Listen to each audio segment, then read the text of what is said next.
Get ready to listen, learn, and earn CE hours. This podcast features content from an accredited CE activity provided by Colibri Healthcare. Visit elitelearning.com/podcasts for accreditation and disclosure statements and instructions on how you may be able to earn CE credits. Hello, and thank you for joining in to listen to a thought-provoking and, dare I say, controversial conversation today. I'm Leanna McGuire, your host for this Elite Learning podcast by Colibri Healthcare. We want to discuss something today that has been brewing for years.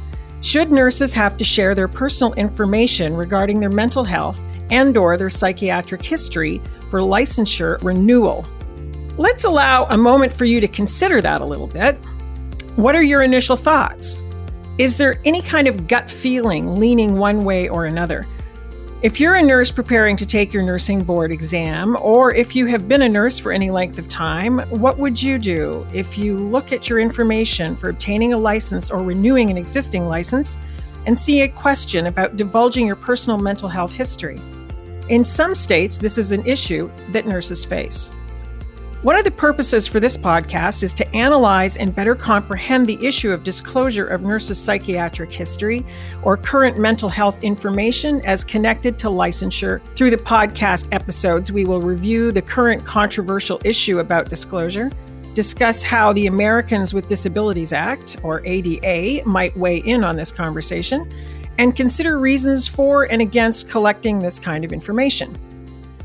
We're joined by three experts today who are definitely top choices for discussing these issues: Dr. Judy Davidson, Dr. Marie Manthe, and Dr. Margaret Halter.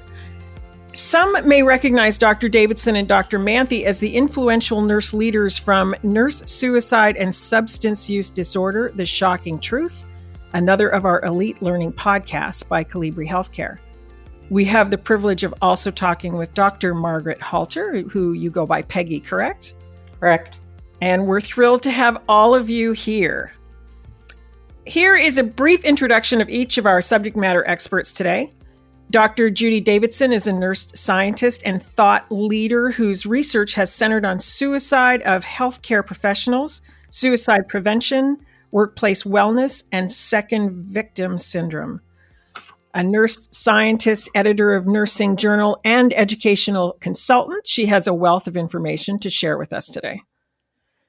Dr. Marie Manthe has many claims to nursing prominence. She was a founder of primary nursing care delivery who was named a living legend of the American Academy of Nursing in 2015.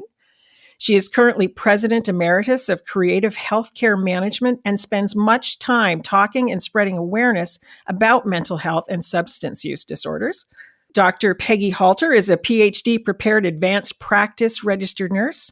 Her expertise includes undergraduate and graduate psychiatric nursing and program development. Dr. Halter currently edits a leading psychiatric nursing undergraduate textbook and serves on several volunteer mental health focused boards.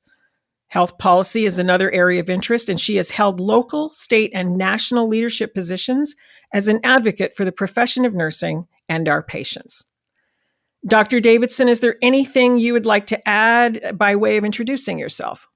No, I think you captured it. I think the work on suicide and suicide prevention that our research team focuses on will surely give us a little bit of special information for today's program. Excellent. Dr. Manthe, anything you would like to add? For the last 10 years, I've been really significantly involved in helping nurses overcome the stigma and shame that's associated with substance use disorder. Fantastic. Dr. Halter, is there anything you would like to add to introduce yourself to the audience? I'm really glad to be here today. Thanks for having me. I'd like to add that my research focus has long been on mental illness stigma, so today's topic is quite a passion for me. Fantastic. Great. So there's been a developing issue that has been brewing over the years, as we discussed. As nurses, we understand the importance of HIPAA and the value of personal and private health-related information. There's a certain amount of privacy and confidentiality that patients and their healthcare providers respect to help enable truthfulness in discussing health behavior and illnesses. Privacy is valued for encouraging provision of care, treatment, and patient education. On the other hand, The National Council of State Boards of Nursing describes how it was established over a century ago to help protect the public by interventions such as regulating nursing practice, administering nursing licensure, checking for compliance issues. And oversight needed to help ensure that licensed nurses are held to professional standards and that unlicensed, even non-healthcare persons can't easily masquerade as licensed professionals. However, between these two ends of the spectrum is a gray area. How much information should licensing boards have access to when it comes to personal health information? And how much personal information should nurses supply in the interests of public and professional good? We have a lot of questions here, so let's discuss. We'll start with Dr. Davidson. Your research interest is on suicide and suicide prevention. Why is this issue related to your research? Well, we didn't go about looking to find this. In fact, we were shocked when we found this, but we found a direct link between the fear of losing your license and suicide. We found this same thing occurring in nurses, doctors, and pharmacists. Our team takes the NVDRS, the National Violent Death Reporting System data from the CDC, and we read through the death narratives of every nurse, doctor, and pharmacist who has died by suicide. We've read all the narratives since 2003, and far too often those death narratives include an account of the struggles that a health professional goes through when they think they're going to lose their license because of a mental health issue that may include substance use disorder. So the two are linked in a way that we had not known in the past. In fact, many of you might be aware of a very, very highly publicized case of Dr. Lorna Breen, who died within the last couple of years during the pandemic, suffering from depression. Her family describes that her fear of the medical board finding out that she had depression prevented her from receiving adequate treatment. And they attribute this, the intrusive questions on medical boards, like what we're talking about today in nursing, to be one of the factors associated with her death. So there's many issues that could stigmatize against nurses seeking mental health care. One of them, one of the many issues is what we're talking about today, the intrusive questions on licensure. A second problem is mandatory reporting of mental health conditions to the state boards. And a third problem is the way that we treat and process nurses with substance use disorder or other mental health conditions. But today we're going to focus on just that issue of intrusive questions regarding mental health asked by some states on licensure. I want the audience to know that the Joint Commission and the Surgeon General have both issued reports stating outright that we need to remove these stigmatizing questions from use by the licensing boards, but it has not happened yet. Okay, interesting. There are some discussions and comments online of different nurses who reported various information about psychiatric treatment or mental health issues, and then say how it became publicly noted after working through issues with the Board of Nursing or court or other ways that information came to light. Have you heard of anything like this? This is Peggy Halter. I am personally not aware of any cases in which mental health conditions were made public. I suppose they could be, especially if a malpractice case goes to court. Okay. Now, there's a thought-provoking article from 2019 titled State Nursing Licensure Questions About Mental Illness and Compliance with the Americans with Disability Act by Halter, Rollin, Adamashek, and Leidenheim and Hutchins. By the way, this is Dr. Halter, whom we are privileged to have on this podcast today. As of 2018, the authors said 30 of 51 licensing boards inquired about nurses' statuses with regard to mental illness in some shape or form. The article used the term mental illness to refer to what it found from those boards. How long has this been an interest of yours, and can you tell us about why you did this study, Dr. Halter? Yeah, sure. Mental health stigma, that is the perception that someone is flawed based on having a mental illness, was the focus of my doctoral dissertation in 2003. Specifically, I explored the connection between stigmatizing attitudes and its impact on future help seeking for depression. From there, my research included stigma by association, whereby family members, friends, and even mental health workers are stigmatized simply by their association to the individual with mental illness. I found that topic fascinating. Mm-hmm. Being a faculty member, I began to recognize a third type of stigma, that is, a structural stigma, over a decade ago. It began with a senior nursing student who approached me at the university where I taught. She explained that she was completing the application to take the state board examination.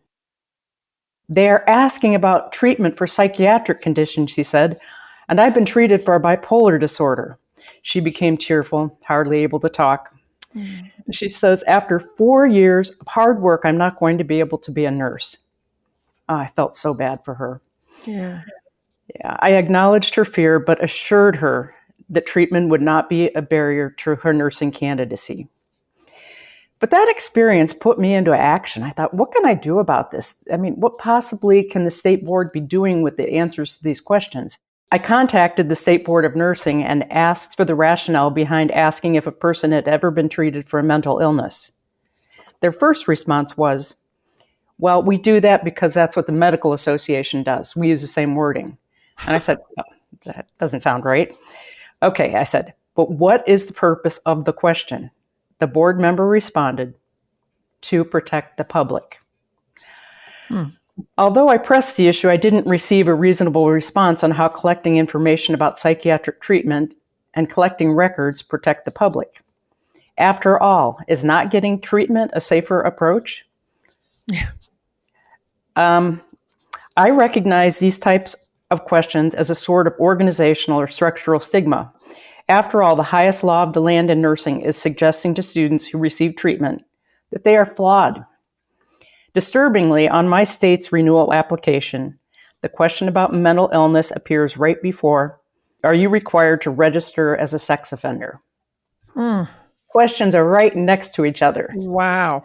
Sends a message, doesn't it? It certainly does. So I worked with my state's association, that is Ohio Nurses Association, to bring my concerns to the board. And we actually had an agenda item on the quarterly meeting agenda, and we were in fact awarded with time to speak at the meeting. And we did. They listened, and nothing changed. Around the same time, the U.S. Department of Justice was alleging that the Louisiana Bar Association violated the Americans with Disabilities Act by asking discriminatory questions. Subsequently, psychologists conducted a systematic study on their applications. After that time, James Jones, a professor of law from the University of Kentucky, contacted me in 2017. He sent an email, and he'd heard of my interest in eliminating stigmatizing questions from state board applications. He shared his work as a legal consultant along with physician colleagues on a study that evaluated all medical state board applications for compliance with the ADA. I was so excited by this email. I realized that the path to conduct my own study had already been forged. I got to work doing that right afterwards. I recruited a couple of nurse colleagues along with an attorney, and the work began. Wow, what an interesting story. In regard to the 2019 study, it had to have been very difficult to obtain all that data. Well, it could have been. However, graduate nursing assistants are a precious commodity. These students collected all of the U.S. and the District of Columbia Board of Nursing pre-licensure applications. They were pretty easy to get, actually. They gathered most of them online. A few they had to request by mail because they weren't available electronically. Are there, it sounds like most boards of nursing are asking for this kind of information. Are there plans to update this to see if we are making any progress? Yes, let me just give you a little background of what I found in my study. As of spring of 2018, 30 of RN licensing boards asked questions about mental illness on pre-licensure applications. Of the 30 schools that asked questions, 8 focused on current disability, and you're allowed to ask questions under the ADA about current disability, by the way. That left 22 states that were not in compliance with the ADA. I recently found a 2021 survey by the National Council of State Boards of Nursing from 2021, that's when they did it. They Mhm. found that 37 state boards of nursing ask about, listen to this, it's kind of tricky. They ask about sound physical and or mental health. And that's how NCSBN reported the data. So I'm not sure how to tease that out when they mix physical and mental health. It seems like if you look at their data, that with 37 state boards asking questions, that it looks like it's the number of questions have actually increased over the 4 years, but I can't really tell for sure. Mhm.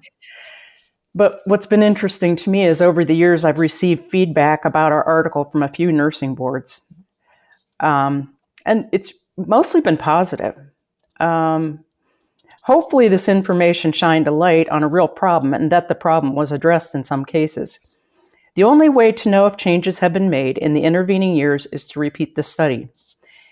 And actually, one of my colleagues and I are in the early stages of making this happen. But we face a hurdle in collecting licensure applications that wasn't there in 2018. I think we will have to actually get paper copies of the application. Otherwise, the nursing graduate students will have to actually make accounts in Wyoming, Mississippi, et cetera, and have their names and information all out there, if it would even work. I don't know. Anyway, it will be done again. Anything to add, Dr. Davidson? Yes, thanks. There's more to this than meets the eye. Dr. Halters studied the use of the questions for licensure and relicensure in normal situations. However, the questions are also asked for a third purpose, for the reason of disciplinary hearings, when it's being considered whether a nurse should keep their license or whether it should be reinstated after a period of being suspended. I actually hear from nurses who are going through this and the pain that is associated with actually looking at those questions and wondering what the state board is going to do with it and whether answering truthfully will result in them not receiving their license.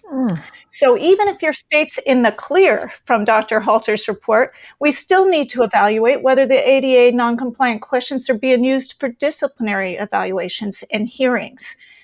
And I'd like to propose that this be something we track as a profession. Why should we need to do a study repeatedly over and over? Can't we take the baseline and put it up on the NCSBM website and then have it tracked at a national level over time? Maybe even rewarding states for making the changes towards healthier practices that are less stigmatizing. Create some kind of award system to and best practice and shine light on exemplars that are doing the right thing. Wouldn't that be the way to go in the future? And I'm hoping we can stimulate that kind of change.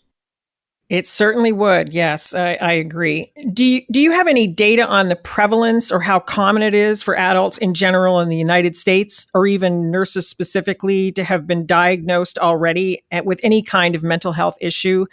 Are we talking about a small portion or large percentage of either group who would be affected by the questioning of licensure? I'll just start off with some general data. The sheer numbers of people with mental illness is very high, and nurses likely mirror, if not surpass, these numbers. According to the World Health Organization in 2019, 1 in every 8 people in the world were living with a mental illness, with anxiety and depressive disorders being the most common. In the U.S., estimates are even higher, with 1 in 5 people estimated having a mental disorder. That's a lot of people. Yeah, it really is. And then, due to the COVID-19 pandemic in 2020, the number of people living with anxiety and depressive disorders rose significantly. Estimates indicate that they vary, but one that I got was there was a 27% increase for both anxiety and major depressive disorders in that 1 year alone. Yeah, I'd like to take this a little further. Sure. Did you know that the CDC reports that 1 in 5 Americans is taking a medication to treat a mental health condition? Google that up. It's really easy to find. So what benefit would it be to the boards to know this? If the nurses actually disclose this information truthfully, what would they do with all this information? How would it be helpful? Somewhere between 1 in 7 and 1 in 10 Americans have substance use issues. And there's no reason to believe that it's any different in nurses. So stigmatizing these conditions to the masses and encouraging them to be in a situation where they either have to lie or be in fear is just doesn't seem like the right path to take. Think about our code of ethics. What does our code of ethics teach us in nursing? We should not put nurses in a situation that we know can stimulate moral distress. Moral distress being prevented from doing the thing that you think is right. And in these stigmatizing questions do just that. I want to lean on the American Nurses Foundation study that's been done over the pandemic. In 2021, they asked over 9,500 nurses about their mental health. A third of them, had sought treatment over the last year, but only 80% could find the treatment they needed. Of those that did not seek treatment, a full half of those thought they needed treatment, but something prevented them. So all in all, about 60% of our workforce who answered this survey had mental health issues that the nurse themselves perceived needed treatment. Now, this is going to shock you. 4% had suicidal thoughts in the last 2 weeks. Wow. Prior to the survey. That's hundreds of nurses. 1% had actually harmed themselves. 3% had substance use issues that they disclosed on the survey. And substance use disorder, I have to remind the audience, is a mental health disorder that's treatable, but untreated can lead to suicide. So these are staggering numbers that we definitely need to pay attention to. So this concern of stigmatizing nurses against seeking treatment by the questions we ask on licensure is a very important topic. Oh, it certainly is. Let's also consider the stress of being a healthcare worker, a nurse, an in-the-trenches provider of care, so to speak. Caring for persons in life or death situations can take a toll on nurses over time. Most of the time, a person seeks treatment, medical or psychiatric, related to an issue or problem of some kind. Usually people don't come in to be seen because they feel like their health is great or A+. So just the stress and emotional aspects of caring for people experiencing disease, chronic health concerns, or other matters of maladaptive health requires a lot of energy. A nurse can easily be drained with multiple responsibilities, both at work and at home. Would reporting information to a board help? Wouldn't something that helps nurses before treatment is needed or when treatment is needed accomplish more than reporting? Or is that the purpose of reporting, to facilitate treatment? That's why the wording of these questions is so important. Let's get into specifics. Like a bad question will ask about specific diagnoses or whether you have received mental health treatment. Now let's consider a revised question. This one was recently drafted by a group called the Lorna Breen Foundation to be used by the medical boards for physicians. And when I contacted the Lorna Breen Foundation, they told me there is no reason that the profession of nursing cannot adopt these same strategies to take action and improve our situation as nurses. So the question drafted for use by medical boards is, are you currently suffering from any condition for which you are not being appropriately treated that impairs your judgment or that would otherwise adversely affect your ability to practice in a competent, ethical, and professional manner? Yes or no? Right? So that you see the difference there. It's not about whether you receive treatment or have a treatable condition, but instead whether there is something right now that would make it dangerous for you to be a nurse. However, unless it's for the purpose of a disciplinary hearing, I don't see why this question should be asked at all. What are they going to do with this information? And would a person whose truth of the matter is yes, would they actually disclose it? Asking the question routinely without due cause decreases the perception of safety, increasing stigma. I think Dr. Halter would agree with me that this only increases stigma if the question is asked routinely. Stigma against seeking the healthcare that these people need. Right. Dr. Manthe, do you think reporting helps facilitate treatment or connecting people to resources? I wish I could say, yes, it's a wonderful thing and it always works and gets people the help that they need, but quite the contrary. In the area that I've spent most of my life in lately, the substance use disorder issue in particular, it carries with a person, whatever action is taken, is carried with the person's career throughout their lifetime, actually, because it becomes part of a permanent record and is available to anybody who's looking at the license of a person. It terrifies nurses, especially when they are already getting treatment. Maybe they've gone to a treatment facility on their own nickel, and they've gotten the help that they need, and they're in a program process of recovery. And it's time to answer that question. And they know if they say yes truthfully, they're going to be asked to explain it. And that'll become part, in the state of Minnesota, that becomes part of the permanent license record. Right. If they say no, then they are being dishonest, which we learn pretty quickly in recovery, totally jeopardizes the recovery. Secrecy is dangerous to people in recovery. Yeah. So the issue of reporting regarding substance use disorder and chemical dependency is fraught with danger for nurses, and it totally terrifies nurses.